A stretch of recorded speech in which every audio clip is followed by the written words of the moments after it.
Hello guys, in today's video I will be showing you how to fix Facebook keeps hand gain problems. So the answer is easy, just go to the settings and then scroll down to the apps section and then go to the search and search Facebook and then go to the storage and here you will find this clear cache option. Click on it.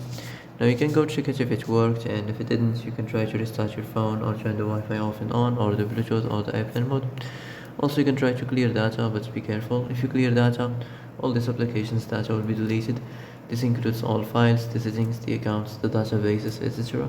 So be careful if you want to clear your data.